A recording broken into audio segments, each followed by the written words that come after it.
صبح صادق سے لے کے غروب آفتاب تک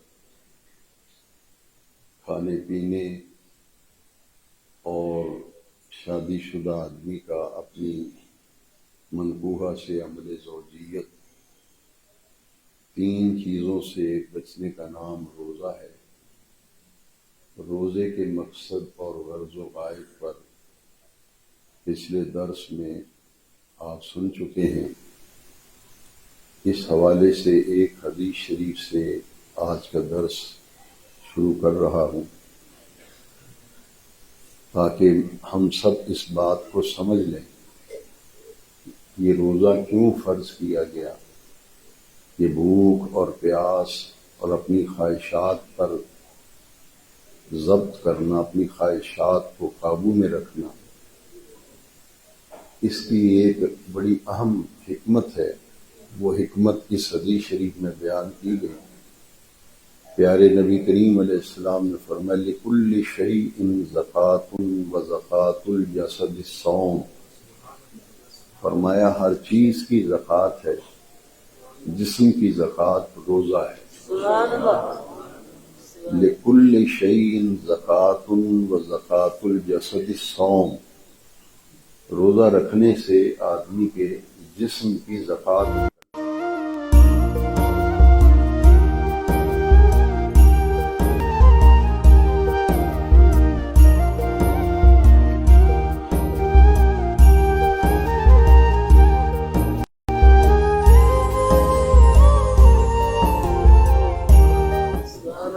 بندے کا رزق پاک ہوتا ہے، اس کی روزی پاک ہوتی ہے۔ اسی طرح سال کے بعد ایک مہینہ اللہ کریم نے اہل ایمان کو ایسا عطا فرمایا کہ جب ہم روزہ رکھتے ہیں تو روزہ رکھنے سے ہمارے جسم کی زکوٰۃ نکلتی ہے۔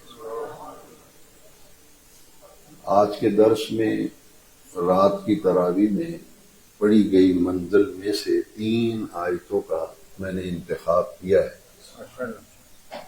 یہ انتخاب اس لیے کیا ہے کہ پچھلے درس میں ہم سن چکے ہیں اور سمجھ چکے ہیں کہ 2 عبادتیں ایسی ہیں جن کو قرآن مجید میں اکٹھا ذکر کیا گیا، یعنی 2 عبادتیں آپس میں جڑی ہوئی ہیں۔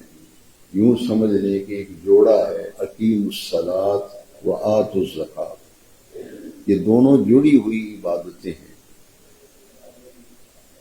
زکوٰۃ یہ مالی عبادت ہے، زکوٰۃ مالی عبادت ہے، اور نماز جو ہے یہ بدنی عبادت ہے۔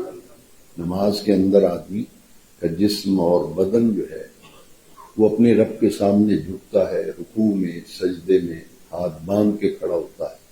تو نماز بدنی عبادت ہے اور زکوٰۃ کیا ہے؟ مالی عبادت ہے۔ پچھلے درس میں سورہ بقرہ کے آغاز میں متقین کی صفات میں ہم نے ایک صفت یہ پڑھی تھی، مما رزقناہم ينفقون، ہم نے انہیں جو مال دیا ہے، رزق دیا ہے، وہ خرچ کرتے ہیں۔ انفاق فی سبیل اللہ، قرآن مجید میں نماز کے بعد سب سے زیادہ زور جس بات پر دیا گیا ہے وہ اللہ کا دیا ہوا مال اس کے راستے میں خرچ کرنا ہے۔ چونکہ جو مال انسان محنت سے، مشقت سے کماتا ہے، آپ سارا دن کام کرتے ہیں دکان پر، مزدور سارا دن مزدوری کرتا ہے، کاریگر سارا دن کام کرتا ہے، دفتر میں ملازم پورا دن کام کرتا ہے، یعنی محنت اور مشقت کرتا ہے۔ اس لیے جو تنخواہ دار طبقہ ہے اس کو مہینے کے بعد جا کر پیسے ملتے ہیں، تو وہ جو مہینے کے بعد اس کو سیلری ملتی ہے یہ اس نے بڑی محنت اور مشقت سے حاصل کی ہے۔ یہ فطری تقاضا ہے اور بشری تقاضا ہے کہ جب اپنی محنت اور مشقت سے آدمی مال کماتا ہے اس کو جیب سے نکالنا بڑا مشکل کام ہوتا ہے۔ جیب سے نکالنا بڑا مشکل کام ہوتا ہے، پیسہ جیب سے نکال کے خرچ کرنا۔ انسان کو ایک دفعہ دل پکڑا جاتا ہے کہ میری جیب سے 5,000 جا رہا ہے، 10,000 جا رہا ہے، رب کریم نے حکمت بیان فرمائی کہ ایک جسم کی زکوٰۃ ہے، ایک تمہارے مال کی زکوٰۃ ہے. اس سے دو چیزیں حاصل ہوگی، ایک اللہ کی رضا حاصل ہوگی، دوسرا تمہارا مال پاک ہوگا.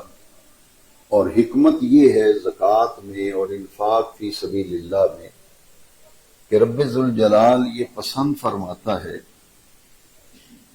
کہ یہ جو مال خرچ کیا جائے اس کا فائدہ کیا ہے؟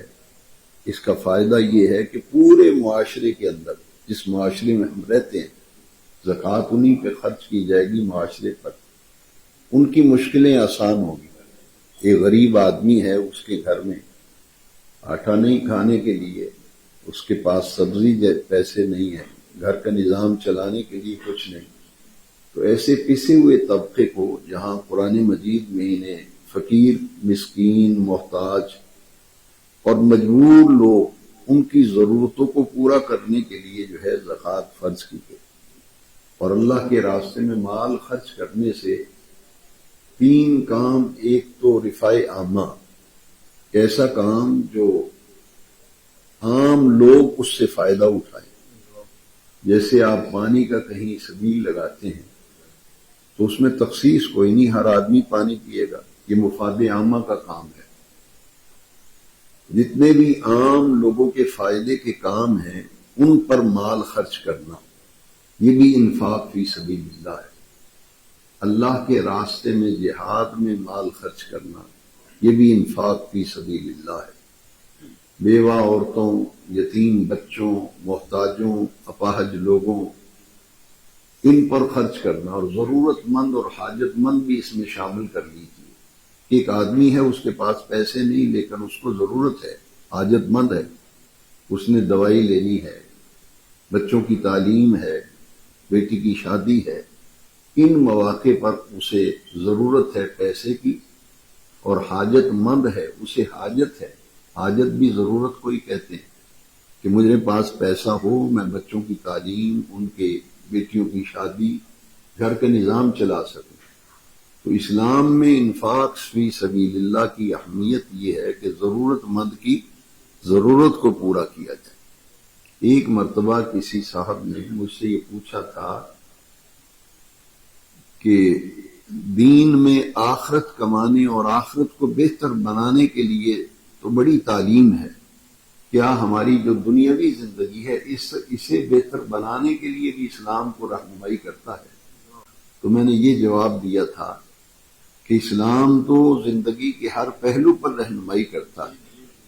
تو دنیاوی نظام کی بہتری کے لیے یہ زکوٰۃ کا نظام، صدقات و خیرات کا نظام، صدقہ فطر اور جتنی بھی اس کے علاوہ صدقات ہیں جنہیں نفلی صدقہ کہتے ہیں. کچھ صدقات واجب ہیں جیسے زکوٰۃ فرض ہے، صدقہ فطر واجب ہے، کچھ نفلی صدقات ہیں. ان صدقات کو دینے سے جو دنیاوی زندگی ہے اسے بہتر بنانے میں ایک مسلمان دوسرے مسلمان سے مدد کرتا ہے، تعاون کرتا ہے. قرآن مجید کی ایک بہت ہی پیاری آیت ہے، تعاونوا علی البر والتقوی ولا تعاونوا علی الاثم والعدوان. نیکی کے کاموں میں ایک دوسرے کی مدد کیا کرو، تعاون کیا کرو، بدی اور برائی پر تعاون نہ کرو، مدد نہ کرو. لہذا خیر اور بھلائی یہ ہے.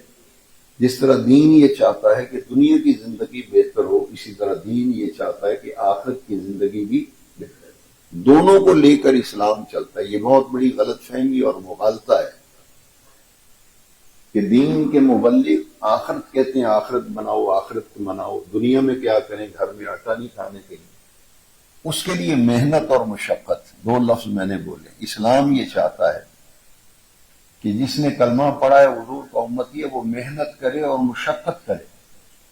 اس کے باوجود اگر اس کی ضرورت پوری نہیں ہوتی، پھر دوسرے مسلمان بھائیوں کی ذمہ داری ہوتی ہے کہ اس کی مدد کریں، زکوٰۃ کی صورت میں، صدقات و خیرات کی صورت میں.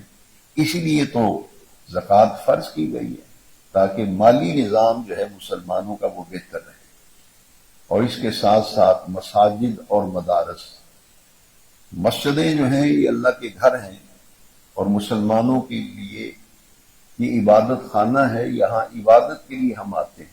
تو اس مسجد کے نظام اور مدرسے جہاں بچوں کو قرآن اور حدیث کی تعلیم دی جاتی ہے، اس کا نظام چلانے کے لیے بھی مسلمانوں کی ذمہ داری ہے کہ معاشرے میں اور شہر میں بستی میں رہنے والے محلے والے لوگ اس مسجد کے نظام کو چلانے کے لیے اور مدرسے کے نظام کو چلانے کے لیے اللہ کے دیے ہوئے مال میں سے اس کے راستے پر خرچ کریں۔ اس تمیزی گفتگو کے بعد آئیے رات کی تراویح میں تلاوت کی گئی قرآن مجید کی منزل میں سے 3 آیتوں کا میں نے انتخاب کیا ہے۔ مثل الذین ينفقون اموالهم فی سبیل اللہ، جو اللہ کے راستے میں اس کا دیا ہوا مال اس کے راستے میں خرچ کرتے ہیں۔ سورہ بقرہ میں یہی سمجھایا گیا کہ جب کسی کو جیب سے پیسہ نکالتے ہوئے تکلیف ہو، دل پکڑا جائے، تو فوراً اس کو یہ تصور کرنا چاہیے یہ میں اسی کا دیا ہوا ہے، اسی کے راستے پہ دے رہا ہوں، اسی کا دیا ہوا مال اسی کے راستے پر خرچ کر رہا ہوں۔ جب اس تصور ارادے سے وہ پیسہ نکال کر خرچ کرے گا، اسے سکون حاصل ہوگا کہ میرا تو کچھ بھی نہیں، یہ سب کچھ اسی کا دیا ہوا ہے، وہ اسی کے حکم سے اسی کے راستے پر خرچ کر رہا ہوں۔ اسے کہتے ہیں اخلاص۔ اخلاص فی العمل، اس سے بندے میں اخلاص فی العمل پیدا ہوتا ہے کہ اس میں میرا تو کوئی کمال نہیں ہے، یہ اس کا کرم ہے کہ اس نے مجھے نوازا ہے، تو اگر میں اسی کے راستے پہ دے رہا ہوں تو اس کی غرض و غایت یہ ہے کہ میرا مال پاک ہو جائے، میری روزی پاک ہو جائے۔ ایک مثال دے کر کے یہ بات سمجھائی بزرگوں نے، پانی ایک جگہ اگر کھڑا رہے تو اس کے اندر بھی بدبو پیدا ہو جاتی ہے، اس لیے کھڑے ہوئے پانی میں وضو کرنا منع ہے۔ جاری پانی جو ہے جیسے نہر ہے، کھالا ہے، پانی بہہ رہا ہے، تالاب ہے، آ رہا ہے، پانی نکل رہا ہے، آ رہا ہے، جا رہا ہے، اس پانی سے وضو کر سکتے ہیں۔ اسی طرح مال انسان کو اللہ تعالیٰ دیتا ہے، ادھر سے مال آ رہا ہے، جا بھی رہا ہے، آ بھی رہا ہے، جا بھی رہا ہے، سرکولیشن، یہ ہے نظام کہ سرکولیشن مالی جو ہے وہ چلتی رہے، آتا بھی رہے اور اسی کے راستے پہ خرچ بھی کیا جائے۔ اب جو لوگ یہ کام کرتے ہیں، یعنی اللہ کا دیا ہوا مال اس کے راستے میں خرچ کرتے ہیں، ان کی مثال اللہ کریم نے بیان فرمائی، مثل الذین ينفقون اموالهم فی سبیل اللہ، ان لوگوں کی مثال جو خرچ کرتے ہیں اپنے مال فی سبیل اللہ، اللہ کے راستے میں۔ کسی غریب کی مدد کریں گے تو وہ اللہ کے راستے پر خرچ کرنا ہے، بیوہ عورت کی کفالت کریں گے، یتیم بچوں کی کفالت کریں گے، محتاجوں، اپاہجوں، ضرورت مندوں کی مدد کریں گے، تو وہ کیا ہے؟ اللہ کے راستے میں خرچ کرنا ہے۔ مساجد کی خدمت، مدارس کی خدمت، دین پر خرچ، یہ سارا کیا ہے؟ یہ سارا انفاق فی سبیل اللہ ہے۔ ان لوگوں کی مثال جو اللہ کے راستے میں مال خرچ کرتے ہیں، کمثل حبۃ، حبہ عربی میں دانے کو کہتے ہیں۔ حبہ کس کو کہتے ہیں؟ یہ جو دیسی ادویات ہے نا، طبی، کسی دوائی کے اوپر آپ ڈبی پہ دیکھیں گے تو وہاں لکھا ہوتا ہے لفظ حب ہے۔ کئی بندے جب پڑھتے ہیں تو حب پڑھتے ہیں، حب کا معنی ہے محبت، حب کا معنی ہے، اور یہ حب کا معنی ہے گولی یا دانہ، یعنی ایک دانے کے برابر۔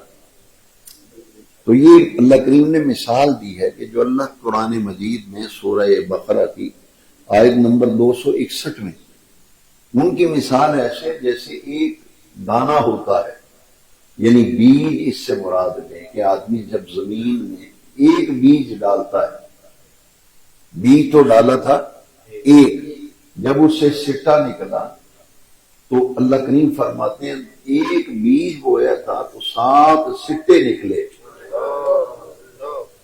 اسے خوشہ کہتے ہیں، خوشہ، سٹے کو ہم اپنی زبان میں سٹا کہتے ہیں۔ مثلا گندم لے لیں، بیج سے جب سٹا جو ہے اس کے اندر اللہ کریم نے فرمایا 7 سٹے نکلتے ہیں، بیج ایک ڈالا تھا، 7 خوشے، 7 سٹے اس میں سے نکلے، اور پھر ارشاد فرمایا فی کل سنبلۃ مئۃ حبہ، اور ایک سٹے کے اندر 100 دانہ ہے۔ 7 سٹے، دانا تو ایک بویا تھا تو 7 سٹے نکلے، ہر سٹے میں 100 دانا، تو کتنے دانے ہو گئے؟ 700۔ گندم کے ایک دانے کی مثال لے لیں تو ایک بیج بویا تھا تو 700 دانے کسان اٹھا کے گھر میں لاتا ہے۔ اگر وہ محنت نہ کرتا تو 700 دانے اٹھا کے گھر لاتا؟ وہ فصل تیار کرتا ہے، ہل چلاتا ہے، زمین کو اس پانی دیتا ہے، اس قابل بناتا ہے، بیج ڈالتا ہے، پھر اس کی رکھوالی کرتا ہے، پھر جا کے جب فصل کاٹنے کا موقع آتا ہے، دانا تو ایک بویا تھا لیکن جب گھر میں اٹھا کے لاتا ہے تو ایک سکے سے کتنے دانے لے کے آتا ہے؟ 700۔ یہ مثال اللہ کریم دے رہے ہیں قرآن مجید میں، اور آپ ذرا تھوڑے سے گہرائی میں جا کر سوچیں کہ قرآن ہماری کیسے رہنمائی کرتا ہے۔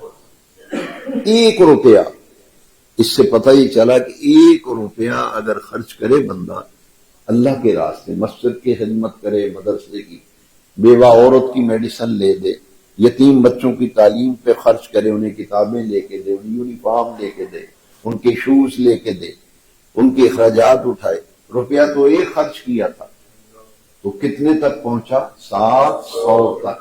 عمومی طور پر ہر نیکی 10 گنا تک جاتی ہے، بس یہ بھی قرآن شریف کی آیت ہے، من جاء بالحسنہ فلہ 10 امثالہا، جو ایک نیکی لے کے آئے گا اللہ تعالیٰ اس جیسی 10 نیکیاں دیتا ہے، ایک نیکی کا اجر 10 گنا تک۔ لیکن یہ آیت بتاتی ہے کہ اللہ کے راستے میں مال خرچ کرنا وہ ایسے ہے کہ وہ ایک دانہ بویا تھا، 700 دانے اٹھائے تو اللہ کریم اس کا اجر جو ہے 700 گنا تک بڑھاتا ہے۔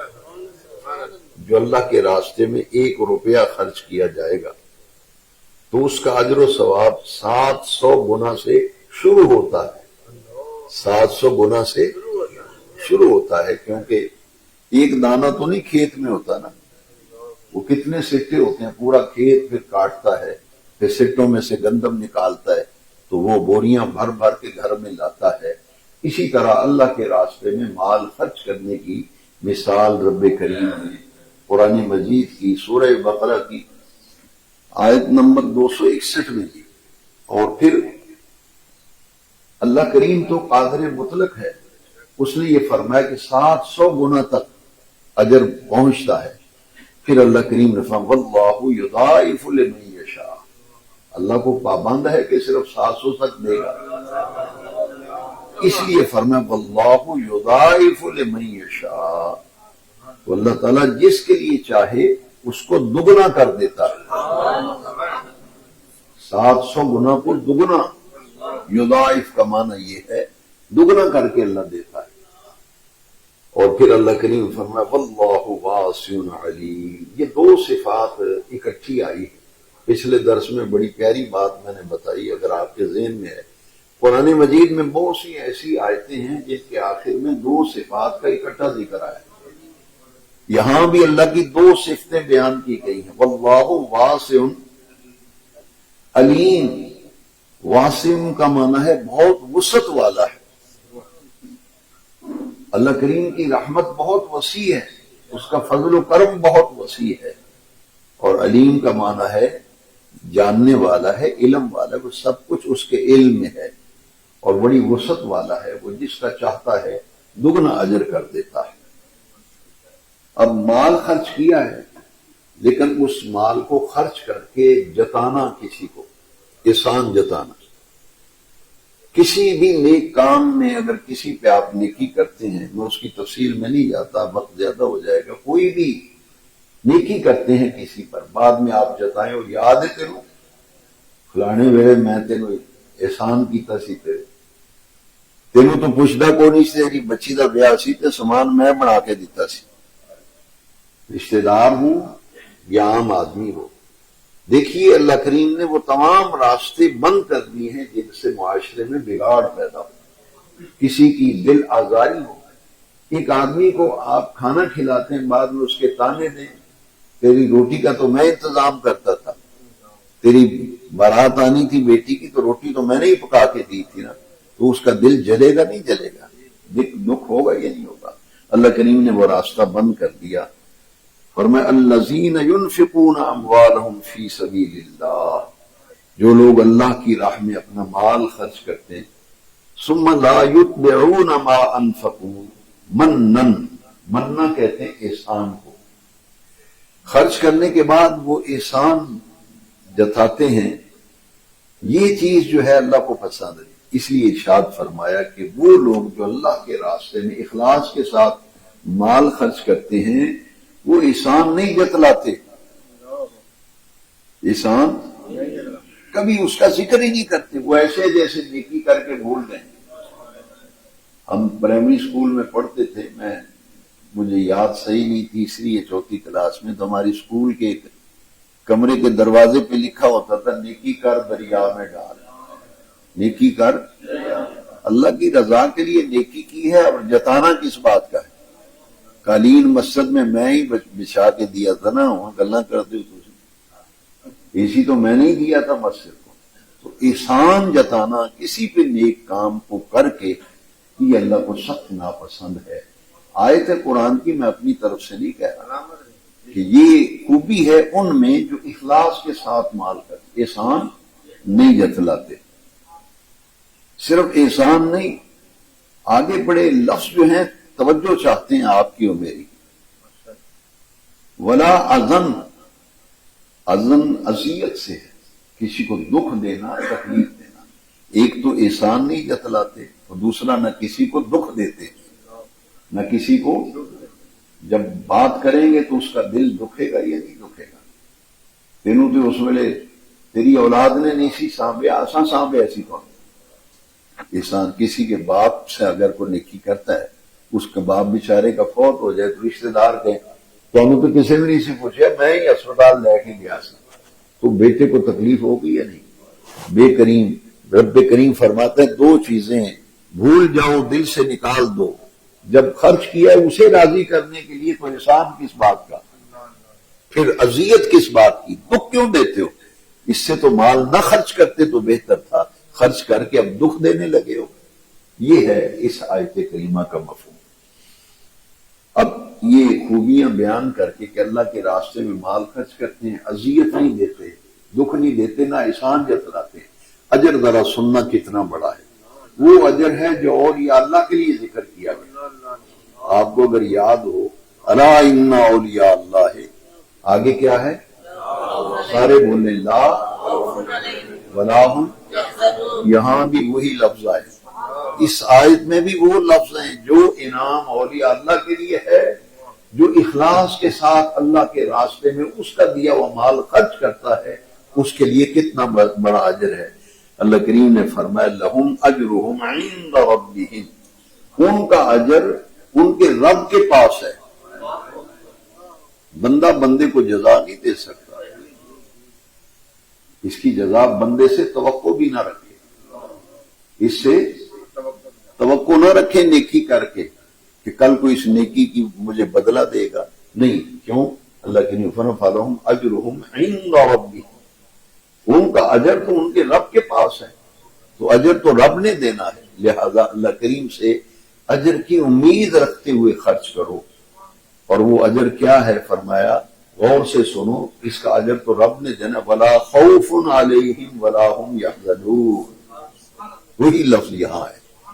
یہ وہ لوگ ہیں جو دل سے اپنا اخلاص کے ساتھ، بڑا مشکل ہے پیسہ نکالنا، جب اللہ کو راضی کرنے کے لیے، مال کو پاک کرنے کے لیے انہوں نے خرچ کیا ہے تو بے نیاز و فرماتے سن پھر تیرے لیے انعام کیا ہے. لا خوف علیہم ولا هم یحزنون، تیرے اوپر خوف بھی کوئی نہیں اور تیرے لیے غم بھی کوئی نہیں. تیسری آیت جو ہے بہت مختصر ہے، اس پر درس مکمل ہوگا. اس کا تعلق اس سوال کے جواب سے ہے جو مجھ سے کیا گیا تھا کہ دنیا کی زندگی کو بہتر بنانے کے لیے دین کی کیا تعلیم ہے، ہماری دنیا کی زندگی بہتر ہو اس کے بارے میں قرآن اور دین کی کیا تعلیم ہے. تو سنیے، سورہ بقرہ کی آیت نمبر 263 ہے. 3 آیتیں میں آج لے رہا ہوں، 261، 262، 263. اس کا تعلق چونکہ سارا پیسہ خرچ کرنے سے ہے اللہ کے راستے میں، اس تیسری آیت میں جو بات بیان کی گئی ہے وہ سمجھ لیں کہ آج کے درس کی روح ہے۔ اس آیت کو بیان کرنے کے لیے میں نے پہلی 2 آیتوں کا سہارا لیا ہے۔ اصل میں یہ آپ کے سامنے نقطہ رکھنا چاہتا ہوں، بڑی توجہ سے سماعت فرمائیں، بڑی پیاری آیت ہے۔ قول معروف ومغفرۃ خیر من صدقۃ یتبعها اذى، اچھی بات کہنا، اچھی کسی سے اچھی بات کرنا، ومغفرۃ اور درگزر کرنا، ایک بات پہ ایکشن لینا، یہ اسلام کو پسند نہیں۔ یہ حدیث میں نے کئی مرتبہ سنائی ہے کہ اللہ تعالیٰ کو سخت طبیعت، ڈاڑھی طبیعت والا بندہ اللہ کو پسند، سخت گیر، بات بات پہ الجھنے والا، بات بات پہ لڑنے والا، بحث کرنے والا، وہ بندہ اللہ کو پسند نہیں ہے۔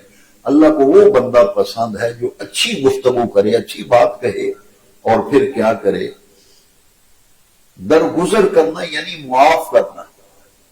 درگزر کرنے کا معنی چلو ہم جان بھی دیو، ہمارے ہاں بات ہوتی ہے، کیا کہتے ہیں؟ ہن چھڈو بھی کی کرنا ہے جی، اس گل جان دو۔ کئی بندے مٹی پاؤ جی، یہ مختلف اصطلاحات ہمارے ہاں معاشرے میں استعمال ہوتی ہیں۔ قرآن میں اس کے لیے درگزر کا لفظ ہے۔ مغفرت، بخشش اس کا معنی ہے نا مغفرت کا، لیکن یہاں اس کا معنی جو ہے کہ قرینے کے مطابق ترجمہ کیا جاتا ہے۔ یہاں اس سے مراد درگزر کرنا ہے، معاف کرنا۔ اچھی بات کرو ورنہ چپ رہو، پیڑا رون نہ ہو چپ چنگی، بندے پنجابی کی ایک مثل ہے، پیڑا رون نہ ہو چپ ہی چنگی، یعنی بات کرو تو پھر کوئی اچھی بات کرو۔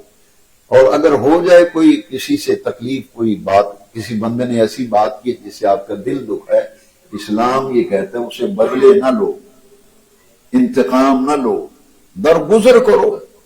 شاید اس کا علم ہی اتنا نہیں تھا، اس نے اپنے ذہن کے مطابق بات کی ہے، اس کے ذہن میں وسعت ہی نہیں، علم ہی نہیں ہے، ان باتوں کا پتہ ہی نہیں، اس لیے اس نے بات ایسی کی جس سے آپ کا دل دکھا ہے، تو اسلام کہتا ہے اسے درگزر کرو، چھوڑو، اس بات کا ایکشن نہ لو، نہ اس کا کوئی مواخذہ کرو۔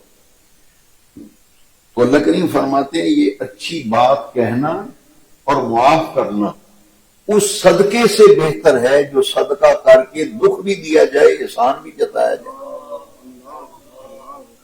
قرآن ہے میرے بیٹوں، میرے بھائیوں، بزرگوں، قرآن ہے، قصہ کہانی نہیں، نہ میں کو آپ کو واقعات گھڑ گھڑ کے کہانیاں سنا رہا ہوں، میں تو قرآن کی آیت پیش کر رہا ہوں۔ کتنی بڑی بات ہے کہ ایسا صدقہ، اس صدقے نہ ہو چنگی گل کرنا تے معاف کرنا، یہ اللہ نو بہتا پسند ہے،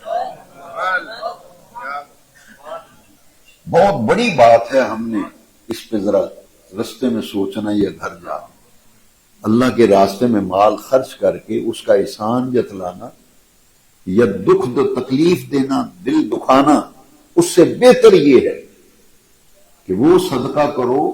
تو اس سے تیسری بات یہ معلوم ہے کہ اچھی بات کہنا بھی صدقہ ہے۔ قول معروف، اچھی بات، پیاری بات، اچھے طریقے سے بات کرنا، یہ کیا ہے؟ صدقہ۔ اور درگزر کرنا، تو اللہ کے راستے میں جو مال خرچ کرنے سے مال پاک ہوتا ہے، لیکن اس آیت کے اندر ایک بہت پیاری بات بیان فرمائی گئی جس کو میں 2 حدیثوں کی روشنی میں سنا کر درس ختم کرتا ہوں۔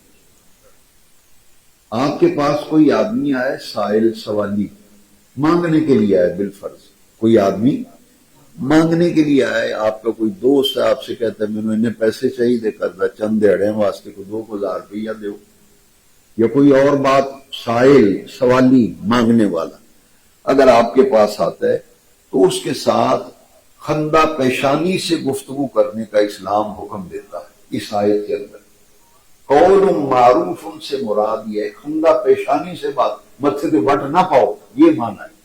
خندہ پیشانی سے مراد یہ ہے لو جی اصل تے گل کی تو انہاں متھے تے وٹ پا لیا۔ اسلام یہ چاہتا ہے کہ مسلمان سے ملے تو خندہ پیشانی سے ملے، مسکرا کے ملے، اچھی بات کرے، اور سائل سے اگر کوئی نازیبا بات نکل جائے، ایسی بات جو دل دکھانے والی ہو، جو نہیں کرنی چاہیے، جس طرح ہم کہتے ہیں انہوں یار گل نہیں کرنی چاہیے، انہوں یہ گل، کئی لوگ ایسے کہتے ہیں یار سارا زمانہ مینوں گل کردا رہندا، فکر نہیں سی، انہیں جڑی گل کی میرا بڑا دل دکھیا ہے نا، ایسے ہوتا ہے معاشرے میں۔ اس لیے فرمایا گیا کہ اس بات کا لحاظ رکھو، اگر انجانے جانے انجانے میں کسی سے کوئی بات منہ سے نکل گئی ہے جس سے آپ کا دل دکھا ہے، تو اسلام یہ کہتا ہے اس سے درگزر کرو، معاف کر دو، جانے دو، پکڑو نہ ایک ایک بات پہ۔ اور یہ کیا ہے، صدقے اور خیرات سے بہتر ہے، بہت بڑی بات ہے اس آیت کے اندر۔ بندہ صدقے خیرات کرے اور لوگوں کو گالیاں دے، دل دکھائے، اذیتیں دے، احسان جتلائے، یہ چیزیں اللہ کو پسند نہیں ہیں۔ اس لیے فرمایا کہ ایسا صدقہ جس کے بعد احسان جتایا جائے یا کسی سوال کرنے والے کی دل آزاری کی جائے، تو بہتر یہ ہے کہ سائل کا خوشی سے استقبال کیا جائے، خوش ہونا چاہیے کہ بندہ میرے پاس آیا ہے۔ ہاں ایک بات ہے کہ اپنی، یہ بات بڑی اہم ہے اور توجہ سے سنیں، اگر کوئی مدد مانگنے آیا ہے تو آپ نے مدد کرنی ہے اپنی گنجائش کے مطابق۔ 5,000 مانگ رہے آپ کی گنجائش نہیں ہے تو اسلام یہ کہتا ہے اس سے 500 روپے کی اگر گنجائش ہے، اس کے کہو بھائی تو نے 2,000 مانگا ہے لیکن میری گنجائش 500 تک ہے، 300 تک ہے، تو صاف کہہ دیں کہ بھائی تو نے 2,000 مانگا تھا، میری جیب تو 300 کی اجازت دیتی ہے، میرے پاس اتنی گنجائش ہے۔ یعنی یہ ہے کہ تیور نہ متھے کے بل نہ پڑ جائیں، خراب نہ ہو جائے چہرے، خندہ پیشانی سے اچھے طریقے سے اس سے بات کر کے کہو کہ بھئی میری اتنی گنجائش ہے، ادھر اپنا بیڑا کٹ نہیں تے کوئی اور بندہ دیکھ لے، تو آیا سا میں تیری قدر کیتی، عزت کیتی، جنہیں کو میں کر سکتا سا میں تیری مدد کر دیتی۔ یعنی اپنی، یہ بات بڑی اہم ہے، ایک جملہ ہی صرف ہے کہ اپنی گنجائش کے مطابق اس کی ہیلپ کریں۔ آپ کی گنجائش 1,000 کی نہیں ہے تو اپنے اوپر بوجھ ڈالنا اسلام منع کرتا ہے، بوجھ نہ ڈالو اپنے اوپر، جتنی گنجائش ہے اس کے مطابق خرچ کریں۔ اور بعد میں 2 چیزوں کا پھر بڑا خیال رکھنا ہے کہ اس پہ احسان نہیں جتلانا، دے کر احسان نہیں جتلانا، اور کوئی ایسی بات نہیں کہنی جس سے اس کا دل دکھے، کیونکہ یہ کسی کا دل دکھانا یہ اللہ کو سخت ناپسند ہے۔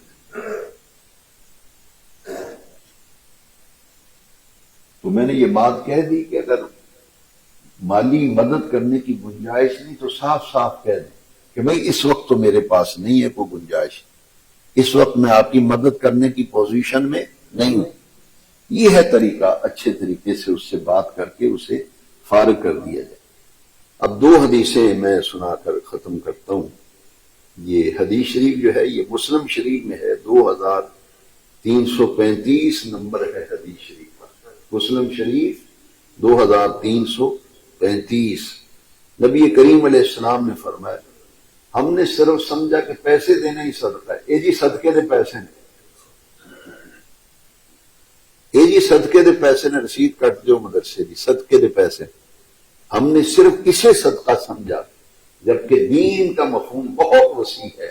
مسلم شریف کی حدیث شریف 2335، نبی کریم علیہ السلام نے فرمایا پاکیزہ اور اچھی بات کرنا بھی صدقہ ہے، پاکیزہ اور اچھی بات کرنا بھی، بلکہ ایک حدیث ایسی ہے جو آپ شاید سن کر حیران ہوں، آپ گھر میں جو روز اپنے بیوی بچوں پہ خرچ کرتے ہیں آپ کو صدقے کا ثواب لکھا جاتا ہے۔ جی ہاں، حدیث شریف ہے جو بندہ اپنے اہل و عیال پر خرچ کرتا ہے نا، کما کے لاتا ہے، بیوی کو کھلاتا ہے، بچوں کو کھلاتا ہے، کپڑے لے کے دے رہا ہے، ان کی ضرورتیں پوری کر رہا ہے، یہ رائے گا نہیں جاتا، ضائع نہیں جاتا، اس پر بھی اللہ تعالیٰ آپ کو صدقے کا ثواب لکھتا ہے۔ تو اچھی گفتگو کرنا، اور پاکیزہ کا لفظ طیب، جس طرح آدمی بات کر کے یار وہ دی بولی نہیں سی ٹھیک، ਉਹਦੀ ਉਹਦਾ ਲਹਿਜਾ ਨਹੀਂ ਸੀ ਠੀਕ ਯਾਰ, ਉਹਨੇ بڑے غلط انداز نہ میرے نہ گل بات کی تھی۔ اسلام یہ کہتا ہے کہ پاکیزہ گفتگو کرو اور اچھی بات، گندی گفتگو اللہ کو پسند ہی نہیں، لہذا پاکیزہ کا لفظ آیا۔ بندے کی گفتگو بھی پاکیزہ ہونی چاہیے، گھر کا ماحول بھی پاکیزہ ہونا چاہیے، کاروبار بھی پاکیزہ ہونا چاہیے، لین دین پاکیزہ ہونا چاہیے، طیب و طاہر ہونا چاہیے۔ ایک تو یہ حدیث تھی، اور دوسری حدیث شریف ہے، یہ بھی مسلم شریف میں 6690 نمبر حدیث ہے۔ عربی میں نیکی کے لیے بر کا لفظ آتا ہے، نیکی کو عربی میں کیا کہتے ہیں؟ بر، بر البر نیکی۔ اب یہ کتاب البر میں مسلم شریف میں یہ حدیث ہے، اور نمبر ہے حدیث کا 6690۔ نبی کریم علیہ السلام نے فرمایا اپنے مسلمان بھائی سے خندہ پیشانی سے ملنا بھی نیکی ہے۔ کسی کو مسکرا کے ملیں، خوش دلی سے اس سے ملاقات کریں، یہ کیا ہے؟ نیکی۔ یہ خندہ پیشانی سے ملنا ضائع نہیں جائے گا، نیکی ہے، نیکی اللہ کی بارگاہ میں اسے نیکی لکھا گیا اور کہا گیا۔ اس لیے ہمیں اپنے طرز عمل کو کوشش کرنی چاہیے کہ جو کام کریں اللہ کے رضا کے لیے، اخلاص کے لیے۔ اللہ کریم مجھے اور آپ کو عمل کی توفیق دے۔ الصلاۃ والسلام علیکم۔